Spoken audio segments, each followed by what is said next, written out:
Imagine waking up one morning to discover that your village no longer exists, not because of flood, fire, or natural disaster, but because fear arrived in the night and chased everyone away before dawn.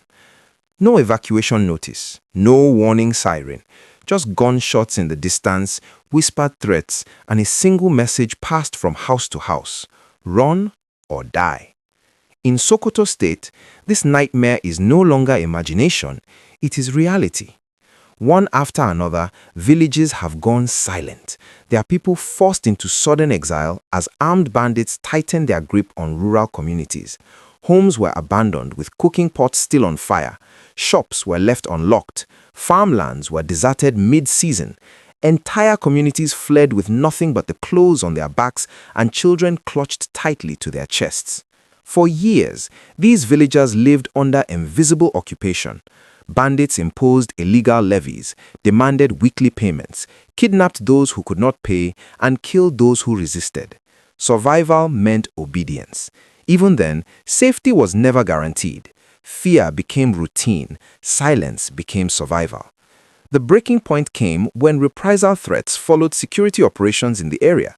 Villagers were accused of collaborating with authorities and were given chilling ultimatums to vacate their ancestral homes. Some who refused were killed as a warning. Panic spread. Within days, thousands fled in mass movement, on foot, on motorcycles, in overloaded vehicles, all heading toward uncertain safety. What followed exposed a deeper crisis. Displaced families now crowd public schools and temporary shelters, sleeping on bare floors with little food, no privacy, and no clear plan for return.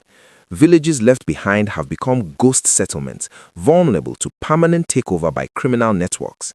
This is not just a story of displacement. It is a story of a slow, quiet collapse, one unfolding far from the cameras, yet threatening to redraw the human map of northwestern Nigeria. And as long as the fear remains, the shadows will keep growing.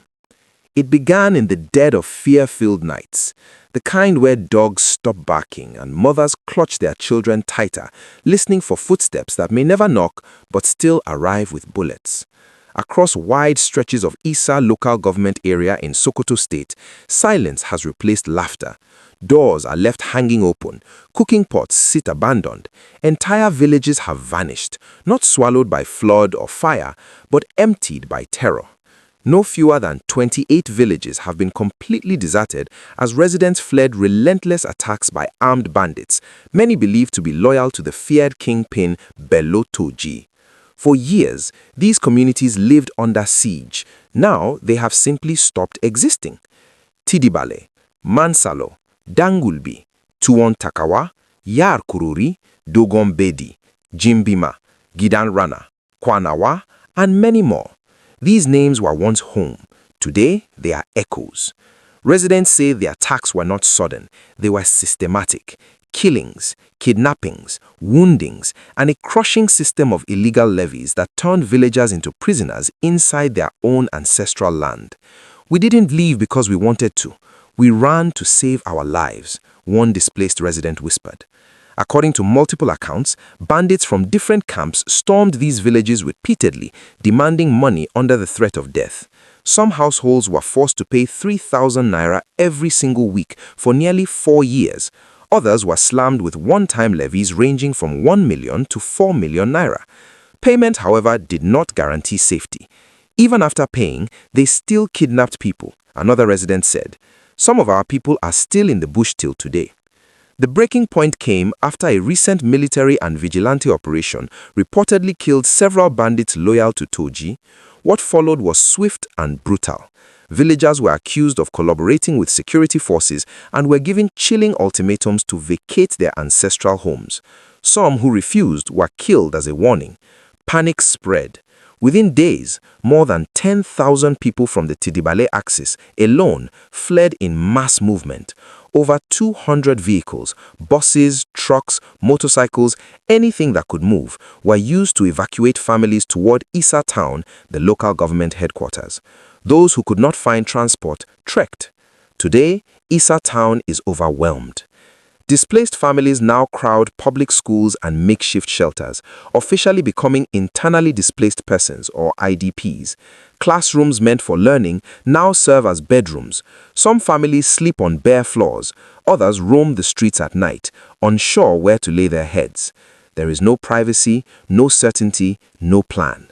Life in the abandoned villages has completely collapsed. Shops are shut, livestock have been lost or stolen, access to mosques is restricted by fear. Even basic human moments, births, naming ceremonies, burials, can no longer be safely observed. A local security analyst warned that the situation remains volatile. According to him, the absence of sustained security presence allows bandits to regroup once troops withdraw. People are afraid to return, he said. Without permanent security, these villages are dead zones. The alarm has reached the state legislature. Habibu Halilu Modachi, a member of the Sokoto State House of Representatives representing Isa constituency, confirmed the scale of devastation. Right now, 3 of my wards are deserted, he said. All the communities in these wards are empty. His words carried a sharp accusation. Anybody who tells you that security has improved in Isa and Sabon Birni is either not from here or is lying for personal reasons.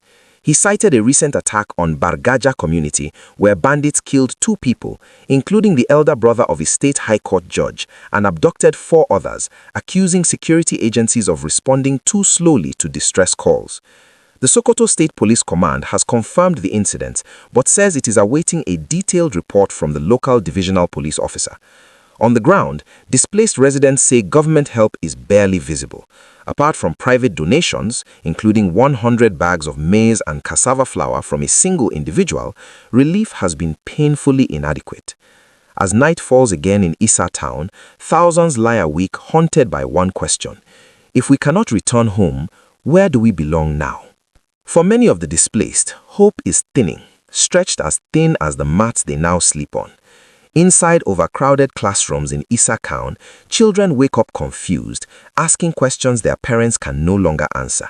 Farmers who once measured life by harvest seasons now count days by survival. Women who owned homes now beg for corners to rest their heads. Men who once protected their families admit in hushed tones that fear has finally won. "We don't have government here," one elderly man said quietly. "If we go back, we die. If we stay, we suffer." Despite repeated cries for help, residents say official intervention has been slow and largely symbolic.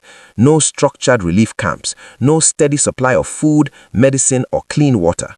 What little aid exists comes from private individuals and community efforts, a few bags of grain shared among thousands. Security experts warn that the continued abandonment of these villages carries long-term dangers. Empty communities become permanent bandit strongholds, farmlands turn into camps, forest routes expand unchecked, and each deserted village sends a clear message to criminals: terror works. More troubling is the psychological damage. Children exposed to gunfire, displacement, and hunger are growing up with trauma. Entire generations are learning fear before learning hope. As weeks pass, the possibility of return fades. Homes are collapsing, livestock are gone, sacred grounds are desecrated. The land remembers its people, but the people no longer feel safe on the land. Residents insist they are not asking for miracles, only protection. Let soldiers stay, not visit. Let security be permanent, not temporary. Until that happens, Isa's deserted villages remain frozen in time, reminders of a war that was never officially declared, yet continues to claim lives, dignity, and futures. In Sokoto's quiet nights, the silence from those villages is loud, and until decisive action is taken, that silence will keep spreading, one community at a time. Tonight, those villages remain frozen in silence. No footsteps, no evening prayers, no sign of life. Only abandoned homes standing as witnesses to violence that forced their owners to flee. What was once a community is now a memory, scattered across overcrowded classrooms and temporary shelters in nearby towns. This crisis is not just about land lost to bandits. It is about lives interrupted, childhoods stolen, and a future placed on hold. When villages are emptied, something deeper breaks. Trust in safety, faith in protection, and belief that home is still home. And when fear is allowed to rule unchecked, it spreads quietly, village by village, until silence becomes the new normal. These communities did not leave because they wanted to. They left because staying meant death. Until security becomes permanent and accountability replaces excuses, returning home remains a deadly gamble for thousands of families. If these stories are ignored, they will repeat themselves. If they are forgotten, they will grow worse. That is why these voices must be heard.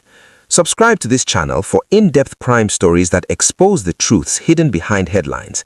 The victims couldn't live to tell their stories, but I will. This is Ayodiji Talks Crime. I'll see you on the next one.